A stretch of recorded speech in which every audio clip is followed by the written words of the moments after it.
أيها الإخوة الأعزاء، السلام عليكم ورحمة الله تعالى وبركاته. بسم الله الرحمن الرحيم.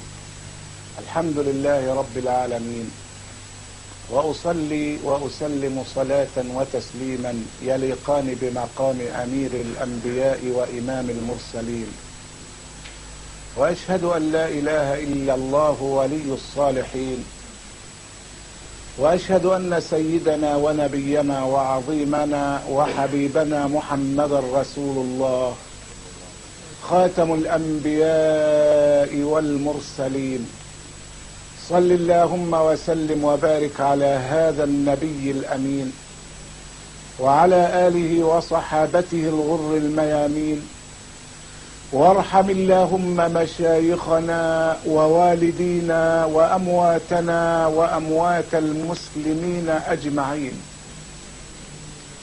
اللهم إنا نستعينك ونستهديك ونستغفرك ونتوب إليك ونؤمن بك ونتوكل عليك ونثني عليك الخير كله، نشكرك ولا نكفرك ونخلع ونترك من يفجرك. اللهم إياك نعبد ولك نصلي ونسجد وإليك نسعى ونحفد، نرجو رحمتك ونخشى عذابك، إن عذابك الجد بالكفار ملحق. وصلى الله على سيدنا محمد وعلى آله وصحبه وسلم. أما بعد، فإن أصدق الحديث كتاب الله تعالى، وخير الهدي هدي سيدنا محمد صلى الله عليه وسلم، وشر الأمور محدثاتها، وكل محدثة بدعة، وكل بدعة ضلالة، وكل ضلالة في النار. هنا مدرسة محمد صلى الله عليه وسلم، الجالس معنا فيها يجب أن يقدم التحية العاطرة المباركة للحبيب محمد. وتحيتنا إليك يا سيدي يا أبا القاسم يا رسول الله هي الصلاة والسلام عليك. أيها الإخوة الأعزاء، نحن الآن على موعد بلقاء مع الندوة السابعة التي نقدمها في سلسلة أحاديثنا، وعنوان تلك الندوات بناء النفوس وأثر ذلك في إصلاح المجتمع. ويسرنا بل ويسعدنا ويملأ نفوسنا غبطة وجنباتنا فخرا أن يكون جليسنا كتاب الله، وأن يكون بيننا سنة رسوله الكريم. هذا وما زال الباب مفتوحا على مصراعيه لتلقي الأسئلة، سائلين المولى تبارك اسمه أن يرزقنا التوفيق والعون. أما تلك الرسالة التي تقدم بها الأخ الفاضل يسأل فيها: ماذا نقول لمثل هذا الذي أصدر كتابا سماه آيات شيطانية،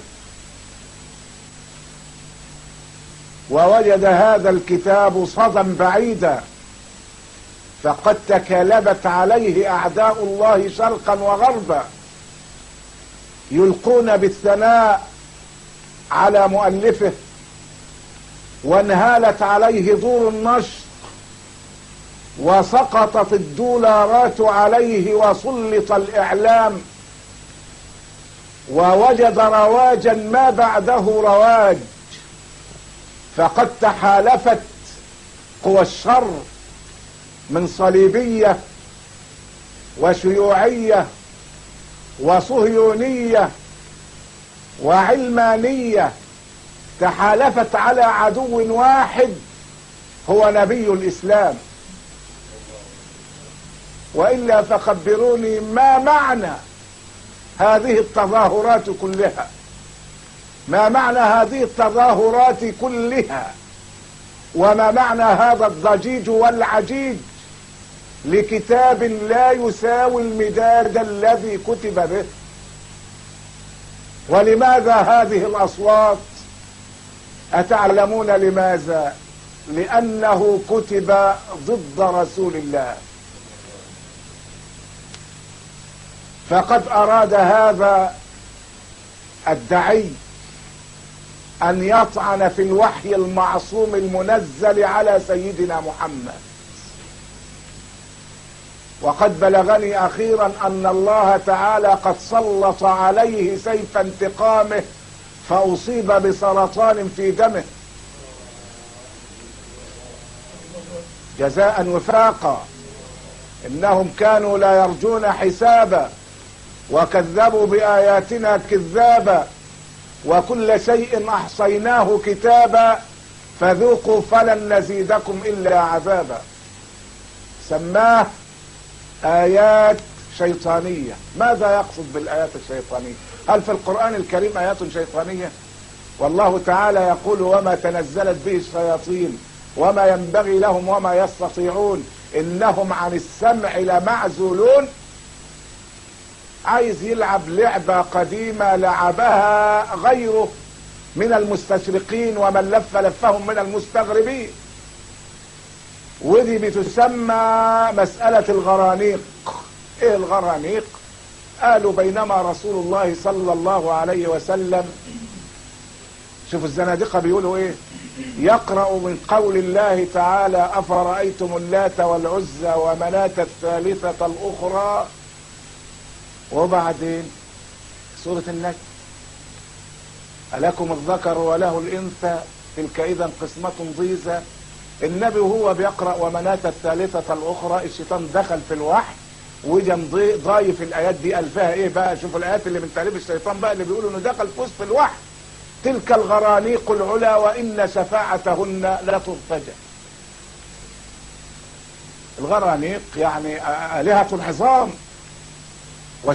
وشفاعتهن ترتجى يوم القيامة. طب وعمل ليه كده؟ قال لك لأن الرسول أراد أن يهادن المشركين، يعني لقى الحرب الشعواء واشتعلت، قال لك نعمل ايه؟ ناخد شيء من المساومات فنمدح الآلهة بتاعتهم. خد بالك من الكلام اللي كله كذب. فدخل الشيطان في أثناء الوحي وقال تلك الغرانيق العلا وإن شفاعتهن لترتجى، بعد النبي ما قرأ أفرأيتم اللات والعزى ومناة الثالثة الأخرى ألكم الذكر وله الأنثى، قال ايه؟ تلك الغرانيق العلا وإن شفاعتهن لترتجى. وسماه دي آيات شيطانية دخل بها ايه؟ الوحي.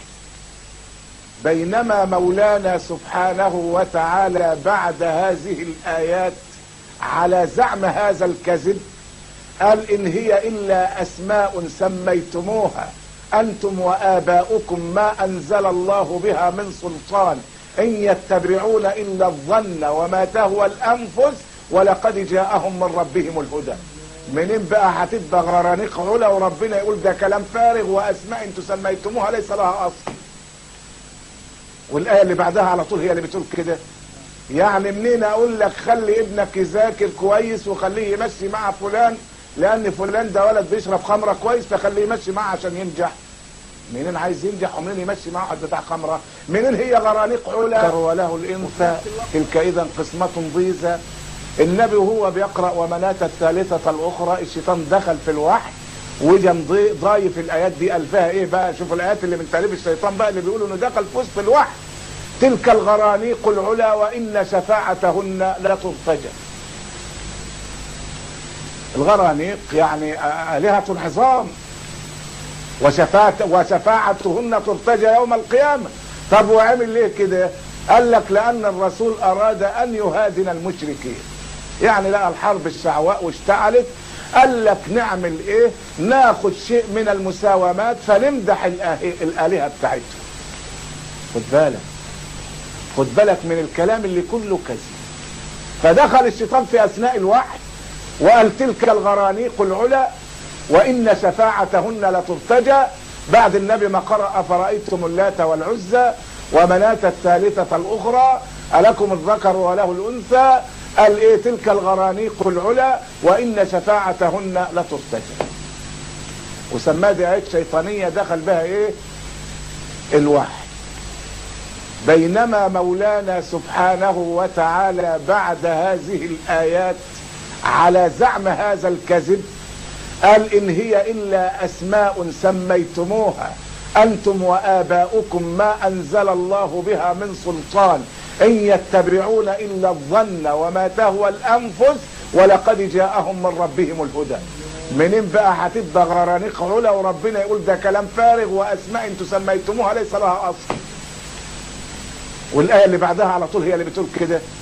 يعني منين اقول لك خلي ابنك يذاكر كويس وخليه يمشي مع فلان لان فلان ده ولد بيشرب خمره كويس فخليه يمشي معاه عشان ينجح؟ منين عايز ينجح ومنين يمشي معاه واحد بتاع خمره؟ منين هي غرانيق علا وفي نفس الوقت اسماء ما انزل الله بها من سلطان؟ وشوف الآية بتقول وكم من ملك في السماوات لا تغني شفاعتهم شيئا إلا من بعد أن يأذن الله لمن يشاء ويرضى. من لهم شفاعة؟ وربنا بيقول ده حتى ملائكة السماء لا شفاعة لها إلا بإذن الواحد الديان.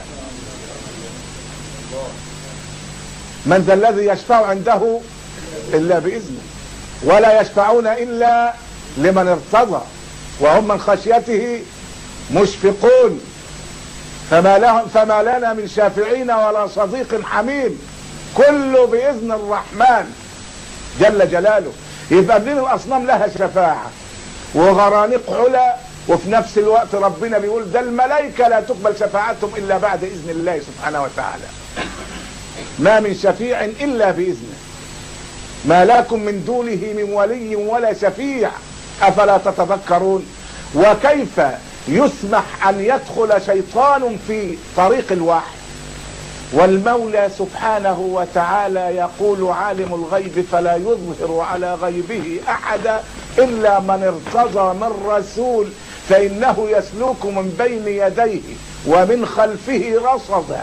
خد بالك الوحي اللي نازل فيه قدامه فيه وراه حرس من الملائكة حتى لا يتسرب الشيطان في أثناء إلقاء الوحي. برضه أنا عايزك تسمعنا الصلاة على رسول الله. هو كان بدل ما يسماها آيات شيطانية كان يسماها آيات سلمانية رشدية لأنه هو الشيطان.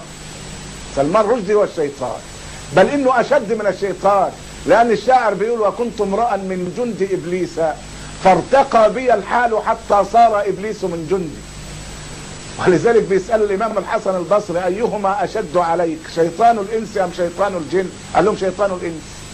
ليه؟ قال له أما شيطان الجن إذا استعذت بالله منه أعاذني الله. يعني ربنا بيقول إن كيد الشيطان كان بينما بيقول في حق النساء إنه من كيدكن إن كيدكن عظيم. فشيطان الإنس أشد من شيطان الجن. يجي لك قبل صلاة الجمعة يقول لك ده فيه مسرحية أو فيه فيلم تقول له أنا هصلي الجمعة يقول لك يا أخي ما ساعة قلبك وساعة ربك. إبليس ما يقدرش يقولها لك. إبليس ما يقدرش يقولها لك يستحي أن يقولها لأنك لما هتقول أعوذ بالله انفض خلاص. فهو ماسك إن الوحي دخلوا آيات. طب الآيات دي مين اللي ألقاها؟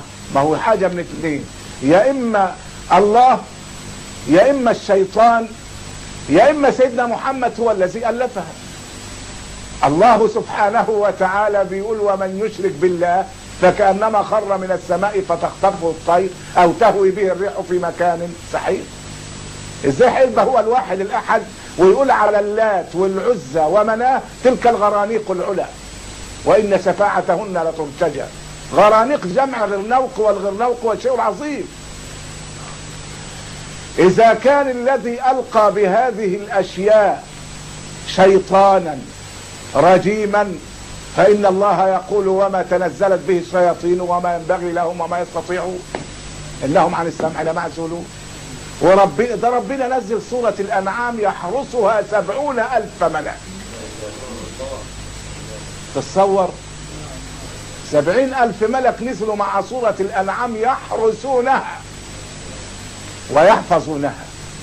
وازاي ربنا في اول الصورة اللي الراجل بيقول ان الشيطان دخل فيها ايات ده ربنا فقولها بيقول والنجم اذا هوى ما ضل صاحبكم وما غوى. ها ما ضل مين؟ صاحبكم. وتعرف ربنا بيسميه صاحبكم ليه؟ ما كان ربنا قادر يقول ما ضل محمد، انما اشمعنى اختار له كلمة الصاحب هنا؟ عشان حكمة بالغة ربنا سبحانه وتعالى عايز يقنع بيها المكذبين.